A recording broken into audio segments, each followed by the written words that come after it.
In Pennsylvania, steel isn't just an industry, it's a legacy. But what happens when legacy meets reality, and reality hits like a freight train? Canada's trade retaliation has landed hard, and in the Keystone State, the fallout is personal.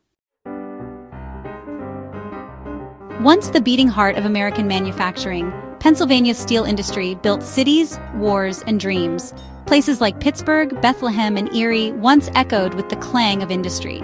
But today, those echoes are fainter.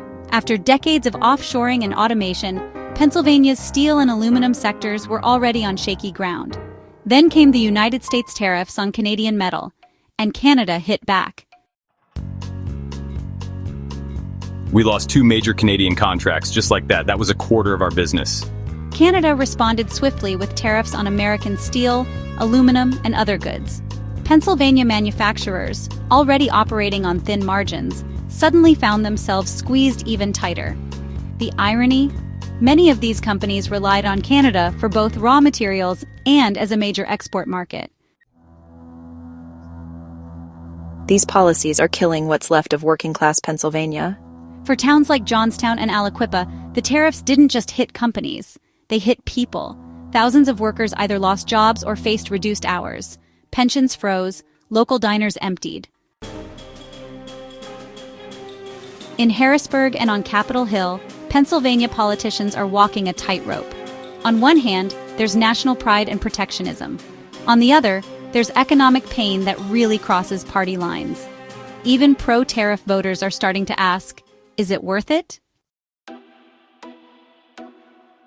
While Pennsylvania struggles, Canadian suppliers have begun expanding trade relationships elsewhere, in Asia, in Europe. Meanwhile, some United States manufacturers are moving operations into Canada to avoid tariff headaches altogether. But this is Pennsylvania. Resilience runs deep here.